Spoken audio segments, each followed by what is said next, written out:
Bwende na mebogera tumbo bizimbi ya chopa kecho pege. Wenge didia ke bona ko mono zizi. Tuba jakogeo.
Soyez tous salués ce vendredi 25 août 2023. Je vous remercie pour tous ceux qui s'abonnent. Je sais que c'est partant de TikTok que vous vous abonnez maintenant sur cette chaîne. En effet, comme je vous l'ai toujours dit, je fais la plupart de mes lives sur TikTok, mais je demandais aux gens de s'abonner. Pourquoi vous abonner ici? Mais parce que c'est ici où on trouve la majorité des enseignements clés, où il y a 1000, bon c'est pas 1001, il y a exactement 300, plus de 300 rites que vous pouvez faire vous-même afin de résoudre vos problèmes. Des problèmes de travail, problèmes de protection, problèmes de désenvoûtement et même le problème lié avec l'exorcisme.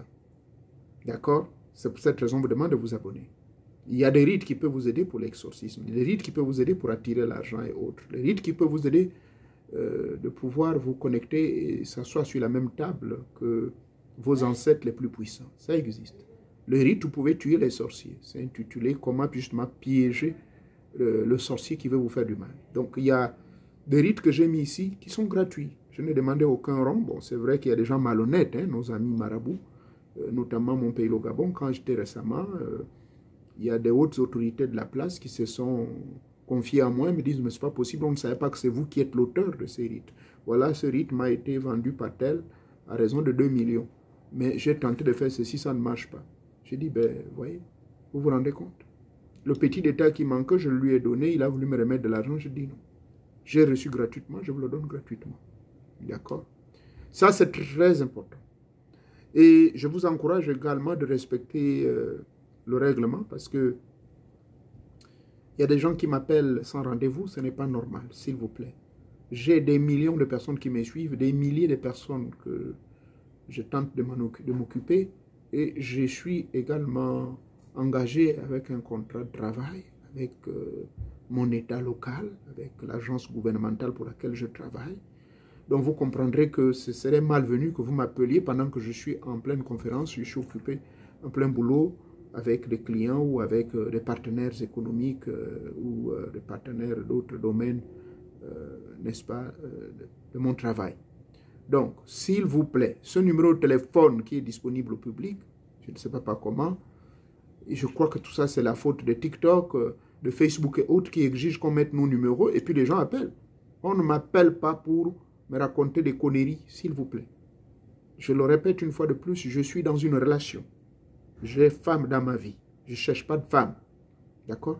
Les gens qui viennent pour me dire bonjour, bonjour, ils insistent, ils insistent. Il faut aller droit au but. Bonjour monsieur, voilà, j'ai un problème. J'aimerais ceci, si ça c'est possible, je peux vous aider. Je me suis montré au public, non pas pour aller chercher les femmes. Moi, je vous dis, aux États-Unis, là seulement, il y a 1001 femmes qui courent après moi, pas les moindres, hein, des femmes qui ont de l'argent. Oui, oui, oui, qui ont des millions de dollars. Hein. Je peux dire convertir en CFA des milliards de francs CFA. Il y en a plein qui sont célibataires. Donc, ce n'est pas les femmes que je cherche. Ça, c'est très, très important que je souligne ceci, parce que je suis perturbé même à des heures impossibles.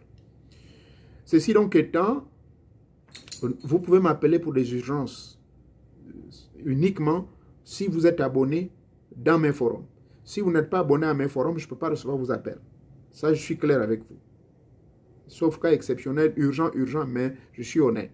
Parce qu'il y a des gens qui sont en liste d'attente dans mes forums qui ont bien pris des rendez-vous pour vouloir avoir soit leur consultation ou avoir des travaux qui attendent depuis des mois et vous venez m'appeler directement comme ça. Non, ça ne se passe pas ainsi. Donc, s'il vous plaît, j'aimerais que ce message passe.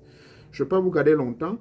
Parlant justement de l'objectif de cette chaîne, c'est chercher à résoudre les problèmes au quotidien.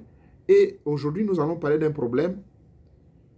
Ça s'appelle l'exorcisme. Qu'est-ce que c'est l'exorcisme? Il y a une personne qui m'a posé des questions. Malheureusement, la communication a été perturbée par l'enfant. Je vais l'appeler tout à l'heure pour qu'elle puisse reposer ces questions-là en rapport avec l'exorcisme. Qu'est-ce que c'est exorciser? Qu'est-ce que c'est l'exorcisme? Qu'est-ce que c'est un exorciste? It's the same way in English as well, an exorcist.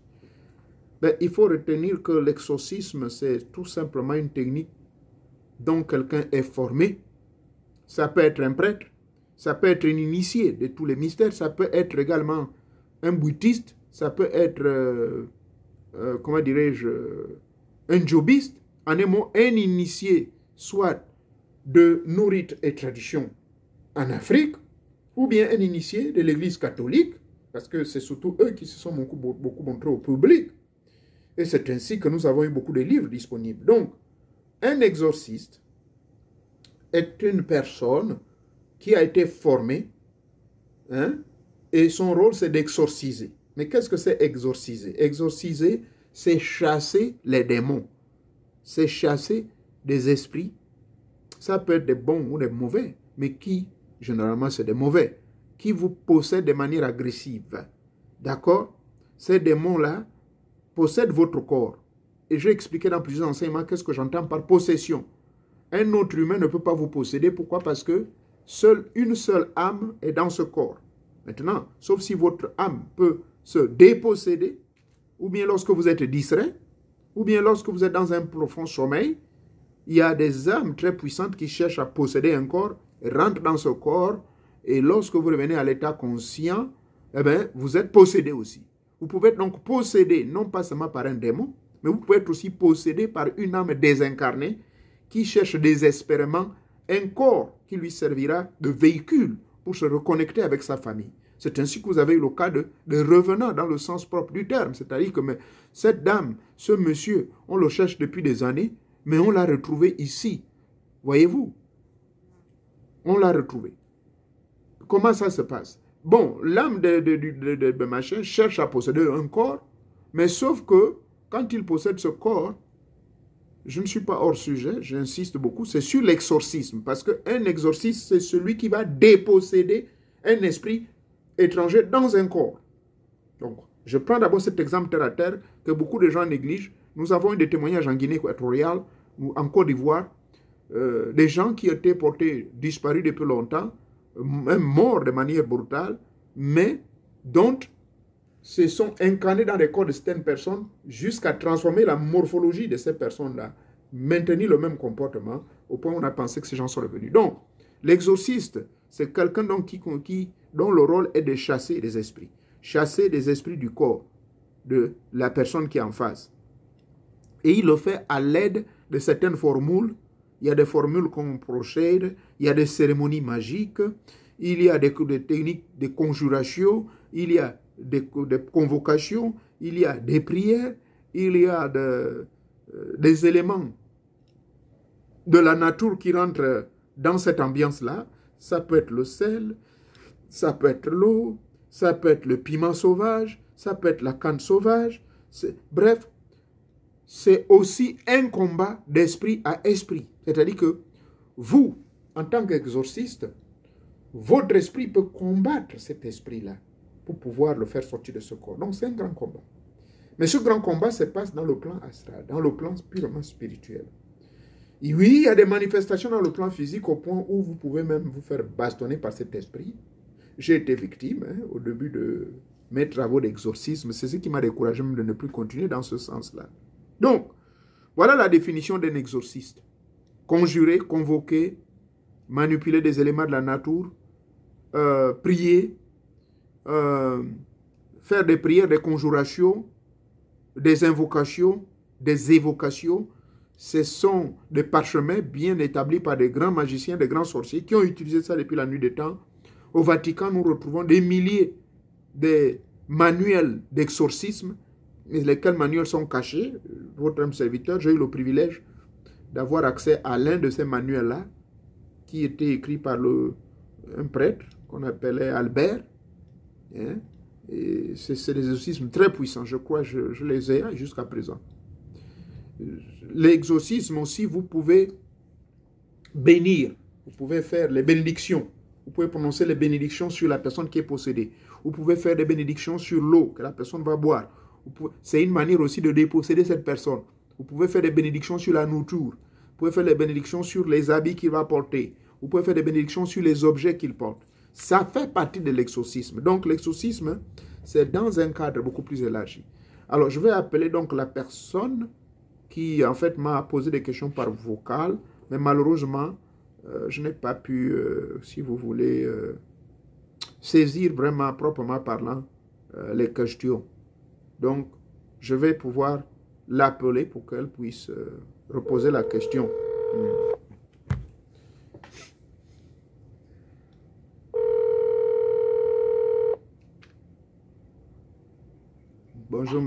Bonjour ma fille.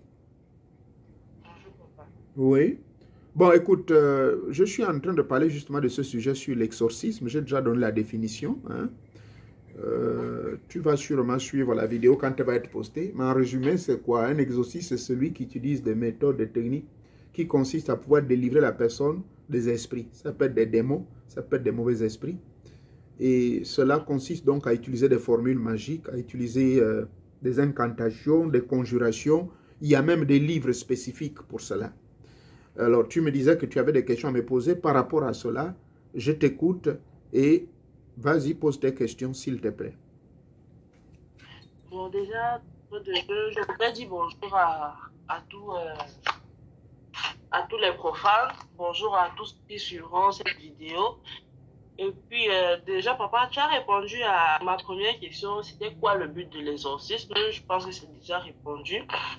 Ma deuxième question était de savoir, après une séance d'exorcisme, qu'est-ce que l'exorciste fait et qu'est-ce que l'exorcisé fait? Ces gens, quelles sont les actions qu'ils posent après cela? Je prends l'exemple, par exemple, des pasteurs, souvent, c'est qu'il faut après des séances de prière. Après, ils vont te dire, oh, est-ce que tu sais que, bon, après avoir prié, moi, j'ai été combattu, j'ai été ici. Donc, ma question va dans ce sens. Dans quelle disposition est-ce que l'exorciste se met? Est-ce qu'il se retourne? Si oui, comment? Et quelle conduite à tenir pour l'exorciser, la personne qu'on vient d'exorciser? Une fois l'exorcisme est fini, et que tout le monde est satisfait qu'effectivement l'exorcisé est libéré de l'esprit qui l'emmerdait, eh bien, l'exorciste doit donner des consignes à l'exorcisé. Parce que ce n'est pas parce qu'on a libéré l'esprit. Cet esprit, ça dépend de la durée que cet esprit est en possession de cet individu. Hein? Parce que c'est par interférence que l'esprit se manifeste. Cet esprit possède la personne par moment, ce n'est pas à tout moment. C'est une personne normale, mais elle fait la crise. C'est lorsque cet esprit qui le possède se trouve dans un milieu qui est menaçant pour cet esprit-là. Par exemple, si la personne qui est exorcisée se retrouve dans un milieu où il y a de grands initiés, il y a des gens qui ont des esprits très forts, ça va beaucoup perturber. Ou bien il y a une protection anti-ceci et cela. Maintenant, il faut donc s'assurer, tenir compte de la durée de l'exorcisé, de la personne qui était possédée par ces démons-là. Est-ce qu'il était possédé par un seul esprit? Est-ce qu'il était possédé par plusieurs esprits? Était-elle ou était-il possédé par une légion? Ça, c'est très important. Et aussi, il y a des gens qui sont possédés par les esprits, par exemple, qu'on appelle les démons du sexe, les démons de la masturbation, les démons du vol. C'est aussi des esprits très puissants qui peuvent se manifester, c'est-à-dire qui veulent utiliser ce corps-là. Donc, pour répondre à ta question, le rôle que va jouer chacun dans son coin, qu'est-ce qu'il va faire? L'exorciste d'abord doit s'assurer que son travail a été bel et bien accompli. Et de deux, il doit laisser des consignes pour un pansement continu. Parce que l'esprit est sorti, mais l'esprit laisse des poches d'entrée. L'esprit laisse des plaies spirituelles. Et maintenant, pour penser ces plaies spirituelles, l'exorciste va donner une liste de consignes auprès de l'exorcisé dans son comportement quotidien. Qu'est-ce que cette personne va faire? Qu'est-ce qu'il faut consommer? Qu'est-ce qu'il faut dire? Quelle prière il faut prononcer? Cela pendant un certain temps, et l'exorciste ne doit pas tourner le dos à aller définitivement. Doit garder le contact avec l'exorcisé, tout comme un médecin spécialisé qui suit de près son malade jusqu'à ce que tous les symptômes de possession disparaissent. Du côté de l'exorcisé, c'est de suivre à la lettre, comme l'évangile, les consignes que donne l'exorciste pour sa meilleure survie et aussi changer sa vie conformément aux instructions que l'exorciste donne. Peut-être que l'exorciste n'est pas inconnaissant dans diverses dimensions mystico-spirituelles. Je conseillerais donc à l'exorcisé de faire également des recherches personnelles, de rentrer en possession de certains grands livres écrits par certains prêtres catholiques qui étaient les grands exorcistes. Il y a ce qu'on appelle les aliments de l'âme. Ces aliments de l'âme, ce sont des prières, ce sont des jeûnes, ce sont des comportements ou des ascèses en un mot que la personne doit observer pour permettre sa guérison totale, c'est-à-dire les marques que les démons ont laissées, les marques que l'esprit a laissées en elle. Ça, c'est la première partie de ta question. Maintenant, quelle était ta deuxième partie? L'autre question, suite au live d'avant-hier, moi, j'aimerais savoir, je suis curieuse de savoir, est-ce qu'une séance d'exorcisme peut apporter la paix à la personne exorcisée? J'essaie de revenir sur le live d'avant-hier, papa. D'accord. Tu mentionnes du fait que Oui. si on n'est pas en paix, on peut demander là, ça va balbutier. Oui, tout en considérant ce que j'ai dit hier, la paix, c'est un état d'esprit, c'est un état de tranquillité absolue en soi, où on n'est plus perturbé par quoi que ce soit. Maintenant, quand la personne est exorcisée, va-t-elle connaître cet état-là de paix? Elle ne connaîtra cet état de paix à une condition, c'est de suivre toutes les instructions que l'exorciste va lui donner, la liste. Et elle va sentir que réellement elle a la paix. Cette paix va être le résultat d'un soulagement total. C'est cela. Si la personne est soulagée totalement, qu'elle n'a plus les séquelles ou encore quelques manifestations de cet esprit au départ avait, que ce soit de nuit dans le plan mystique, que ce soit la journée dans le plan rationnel, conscientiel, s'il n'a plus toutes ces caprices-là, ça veut dire que la personne a retrouvé sa paix. On ne peut pas être en paix quand on est possédé. On ne peut pas être en paix quand on a des esprits qui nous torturent. C'est cela le problème. Et ça, c'est très important que tu poses la question parce qu'il y a des initiés qui travaillent et qui dealent. Je prendrai le cas de mes frères musulmans qui sont dans la branche qu'on appelle Tidjan. Les experts de Tidjan et du soufisme travaillent avec beaucoup des esprits. Et souvent, quand vous travaillez avec tous ces esprits-là, j'en sais quelque chose, puisque j'ai appliqué la méthode d'Abraham le Mage, ces esprits peuvent vous créer des caprices, auront tendance de vous emmerder et de vous souffler des paroles au point de vous embêter. C'est une forme de possession. Et pourtant, vous êtes un initié. Mais cet esprit va toujours vous souffler des informations bizarres. Et vous allez dire, oui, c'est bon, je vais faire à la fin. On se rendra compte que vous êtes devenu un démon. Vous êtes devenu quelqu'un de possédé. Donc, cela est très, très, très important que, en tant qu'initié, nous ayons une réelle paix. Parce qu'il y a des initiés de grands mystères qui sont également possédés sans qu'ils se rendent compte. Surtout lorsque vous signez des contrats avec certaines entités du bas astral, fussent-elles, comment dirais-je, des entités qui sont de haute fréquence, mais on peut être dans le bas astral en ayant de hautes fréquences. Je m'explique. Vous pouvez, ce que j'appelle par bas astral, c'est quoi? Ce sont les démons, comparés aux anges ou aux esprits les plus élevés. Mais ils peuvent aussi vibrer sur des hautes fréquences, car le diable lui-même vibre sur des hautes fréquences. La preuve en est qu'il converse avec Dieu directement. Si nous voyons un peu les récits et les mythologies grecques, romaines et même égyptiennes, le diable converse directement avec eux. Donc, c'est de dire que même quand Jésus, des chrétiens, avait balancé et chassé les légions d'anges, des démons plutôt dans le corps des porceaux, mais ces esprits se sont plaints, pourquoi tu nous fais ça et tout et tout et tout. Donc ces esprits peuvent, pardonnez-moi, peuvent aussi vibrer sur des hautes fréquences. Donc la paix doit être le point de mire, comme je le disais hier, que vous soyez initié ou non initié, il faut toujours faire ce travail de paix. Parce que tant que si vous êtes perturbé à chaque fois, vous n'arrivez pas à avoir cette paix, ça peut être une forme de possession. Il faut voir un expert pour faire une consultation. Mais qu'est-ce qui ne va pas? Pourquoi je n'arrive pas à avoir la paix, mon Dieu?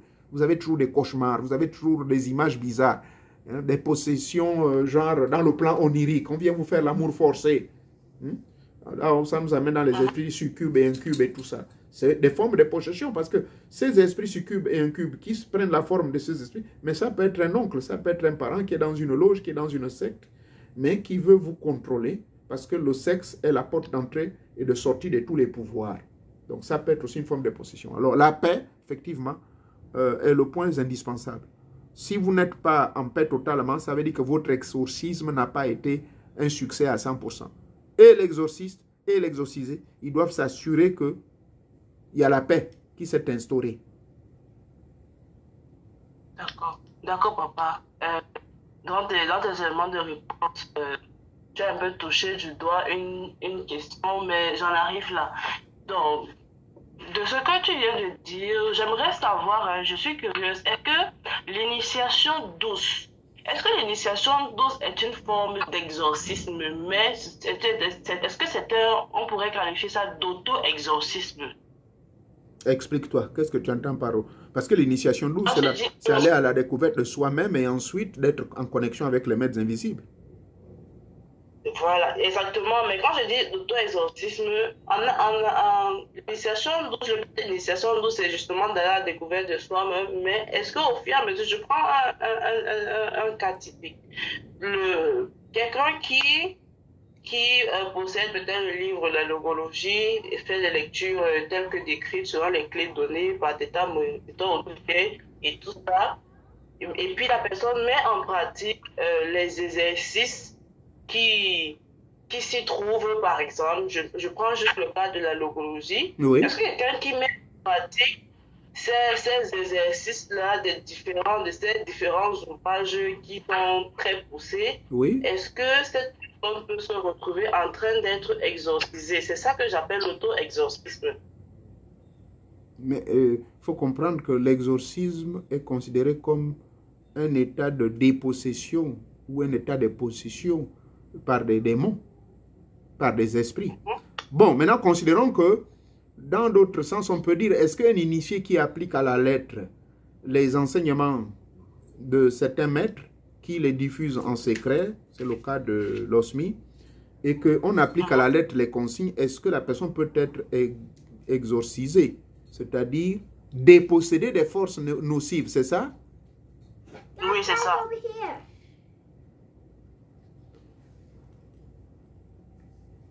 La réponse est oui. Pourquoi? Parce que, oui là, pardonne-moi, c'est ma chaîne là. Sit. I say sit. Thank you. Donc, on peut être exorcisé, oui, c'est vrai. Pourquoi? Parce que le fil d'Ariane s'est créé. La connexion s'est créée à partir de la mise en application des instructions qui sont données dans ces livres-là. Si c'est dans ce sens que tu poses ta question, oui. Au départ, au fur et à mesure que nous évoluons dans notre initiation douce, nous nous en débarrassons de certains démons, de certaines énergies négatives.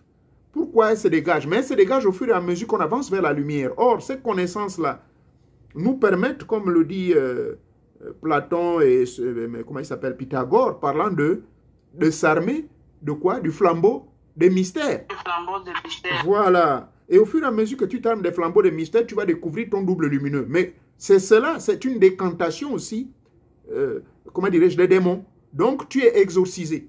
De manière inconsciente, tu ne te rends pas compte que tu es en train de te faire exorciser par les maîtres invisibles, par les initiateurs invisibles. Parce que n'oublie pas que quand tu parles du cas de la logologie, il y a une technique là-dedans qui montre comment se connecter avec les protecteurs invisibles et les initiateurs invisibles et même avec les déesses et les dieux de l'au-delà. D'accord? Mais pour que cette connexion ait lieu, eux, en réalité, avant qu'ils ne viennent, ils te demandent de faire un travail intense sur tes trois corps principaux, un travail intense sur ton corps mental, physique, astral et tout, et tout, et tout. Et cela, oui, on peut considérer que c'est une forme d'exorcisme. C'est-à-dire, ce sont les grands maîtres invisibles, finalement, qui vont infuser dans ta conscience divine, ils vont infuser leur lumière, et c'est cette lumière qui va t'en débarrasser de toutes les scories négatives. Hein? Et ces scories-là, c'est quoi? Ce sont les démons. Les démons, c'est quoi? Ce sont des dépendances. Les dépendances, c'est quoi? Ce sont tous ceux qui rentrent à travers nos sens. D'où c'est que j'ai toujours dit qu'un véritable initié, un véritable connaissant, qui applique la connaissance connaissante mystique, il mène un combat en permanence. Il combat et il doit convaincre tous les sens de son corps. Hein? Donc ce combat, hein, le fait de combattre et de convaincre les sens du corps, ça veut dire quoi? Mais en fait, on est en train de combattre des démons. C'est une forme, effectivement, d'exorcisme que nous faisons. Je suis d'accord avec toi, on peut appeler cela donc de l'auto-exorcisme. Oui, on peut s'auto-exorciser à une condition qu'on suive à la lettre les instructions qui nous sont données par notre guide. Comme tu as cité pour mon cas, bon, votre humble serviteur vous donne certaines instructions et vous verrez qu'au fur et à mesure que vous avancez avec ça, vous n'êtes pas obligé d'aller voir un exorciste professionnel. Parce qu'il y a des gens qui se sont décantés des situations en appliquant simplement les rites, par exemple, que je propose. Les rites aussi, comme je l'ai dit au début de ma définition, les rites et certaines cérémonies que tu fais toi-même dans ta maison, par exemple le rite du vin, le rite de comment piéger le sorcier, ce sont des formes d'exorcisme, de l'auto-exorcisme. Voilà ma réponse à ta troisième question. Merci beaucoup, papa. Une dernière question et qui touche un peu un cas, une situation, un cas pratique. Il m'est arrivé de connaître, de prendre connaissance d'un cas de possession de famille. Et lequel cas de possession de famille l'importance de ce cas, c'est du genre, on a peut-être attaché le pied de quelqu'un et pour que la personne reste définitivement durant son incarnation, la personne, le genre de possession qu'on a fait, peut-être du genre, la personne ne va rien faire de sa vie. La personne va toujours rester dans cette maison, la personne va toujours faire comme ça, la personne va toujours faire comme ça. Et à tel point où, si jamais la personne sort de cette maison, de cette case qu'on l'a bâtie, cette personne sort d'elle-même sans qu'il y ait un travail qui a été fait au préalable, la personne va décéder. Dans ce cas, par exemple, est-ce que l'exorcisme serait utile pour cette personne? Ça, c'est de un. Et puis de deux, il est clair que on ne peut pas travailler sur quelqu'un, entre guillemets, ou on ne peut pas exorciser une personne si la personne ne donne pas son consentement. Est-ce que avec de l'exorcisme, est-il possible d'amener une personne qui est dans ce genre de situation à chercher la voie de la délivrance, si je peux dire ça ici? D'accord. Bon, là, je vois deux chapitres. Je vois le chapitre d'abord, je dirais 3. Premièrement, les faits sont là. Il faut aller sur les faits. Les faits, c'est quoi? On constate que dans la vie de tous les jours de la personne n'évolue pas. Sûrement, la personne a eu des informations sous couvert des voyants ou je ne sais pas trop bien. C'est parti de bouche à oreille au sein de la famille que oui, l'arrière-grand-père t'a laissé une malédiction, donc il te possède. Il y a des entités familiales qui ont été éjectées sur ton astral. Donc, tu ne vas jamais évoluer, tu seras là bloqué. Premier aspect, la personne part, comme je l'ai toujours suggéré, il faut voir au moins 5 voyants. Si ces 5 voyants-là disent la même chose, deuxième étape, avant d'aller voir un exorciste, il faut d'abord qu'on écoute la communication, le compte rendu de tous ces 5 voyants. Si tous ces 5 voyants, bien que ne disant pas la même chose, mais vont dans le même sens, confirment effectivement que oui, vous êtes possédé. Vous avez votre esprit ou votre étoile est bloquée. Là, je vais donner la référence à mes vieilles vidéos. Je dirais, il faut faire un travail de désenvoûtement. Il faut faire des bains. Il faut faire d'abord des bains.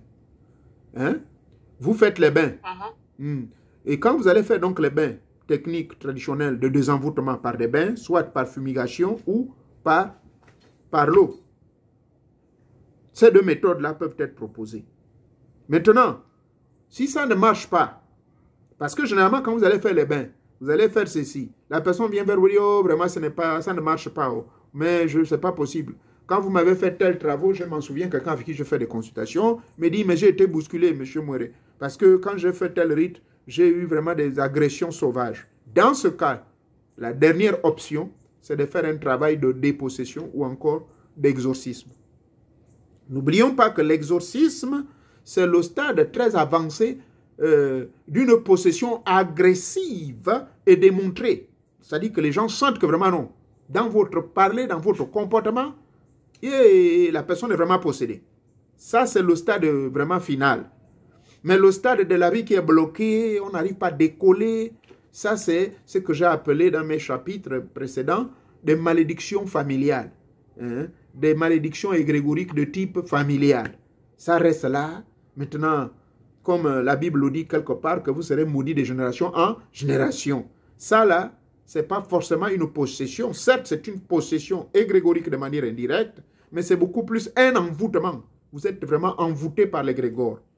Mais cet égrégore ne vous pousse pas à agir de manière méchante. Parce que celui qui est possédé par les démons, celui sur qui on doit faire l'exorcisme, il y a dans son comportement au quotidien des comportements agressifs, non contrôlés, dans son parler, dans ses agissements, bref, dans son comportement de manière générale. Par contre, celui qui est envoûté ou qui est possédé par une malédiction de type égrégorique familial, c'est-à-dire de génération en génération, ça construit une certaine chaîne dans le plan astral des pouvoirs. Eh bien, cette personne-là, eh bien, il faut faire plutôt un envoûtement, plutôt une technique de désenvoûtement d'abord.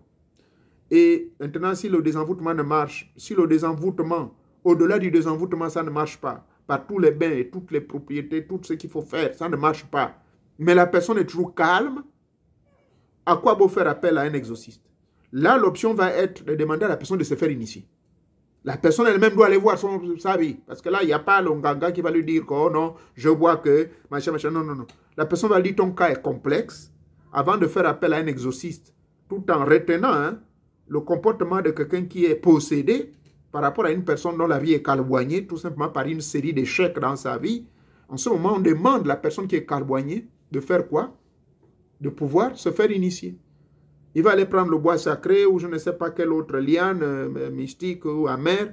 Et de là, au cours de votre voyage, vous allez finalement voir vous-même comment et pourquoi vous êtes dans cet état-là. Vous allez découvrir cet égrégore, vous allez voir finalement le grand-père ou l'arrière-grand-père qui avait mis dans cet état. Et là, au retour de là, maintenant vous saurez ce qu'il y a lieu de faire. C'est ça.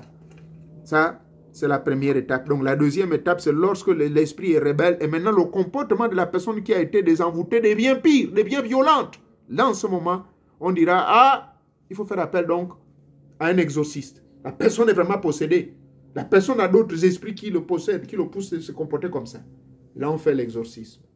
Ou encore, on fait les séries d'Mbumba et bien d'autres. Ça peut être aussi la femme de nuit, le mari de nuit. Ça peut être les esprits succubes ou incubes, sous couvert de quelqu'un qui est derrière tout cela, ou encore simplement des forces succubes et incubes réelles. D'accord, papa. Merci beaucoup, papa. Une dernière question qui pourrait peut-être être également être utile à tout le monde. Certainement, beaucoup de gens vont se poser la même question.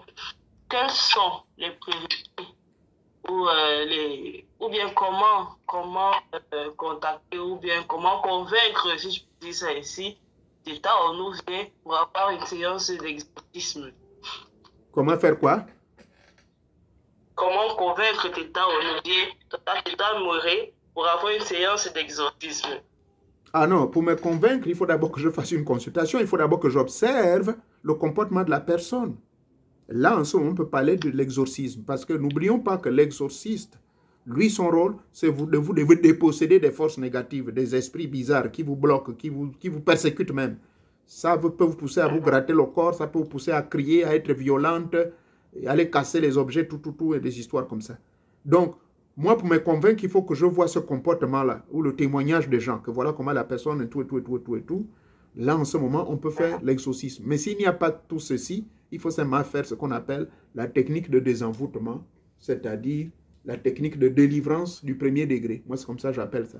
La technique de délivrance du premier degré, c'est le désenvoûtement des bains et tout, des travaux, des séances. Et la deuxième technique de délivrance brutale, c'est de déposséder. S'il y a vraiment manifestation physique, s'il y a vraiment des preuves réelles qu'il y a des tentacules des esprits qui possèdent cette personne-là, là, on passera à l'exorcisme. Donc, j'observe et je dois avoir une vision claire de tout ce qui se passe dans le comportement de la personne. C'est tout cela, avec le témoignage des gens, donc le résultat de mes consultations et puis les enquêtes, et tout. Le témoignage, c'est très important. L'histoire de la famille, je peux découvrir cela à travers la consultation, si nécessaire. Voilà comment, moi, personnellement, je suis convaincu que la personne a besoin d'être exorcisée. D'accord, papa. Merci beaucoup, papa. Je pense que ça va être clair pour tout le monde. C'est clair pour tout le monde. Merci encore une fois de plus. De rien, merci beaucoup et bien des choses à toi. Merci. Merci et soyez tous bénis et salués. Sur ce, je vous quitte. Voici le sujet très important sur finalement l'exorcisme. Merci beaucoup.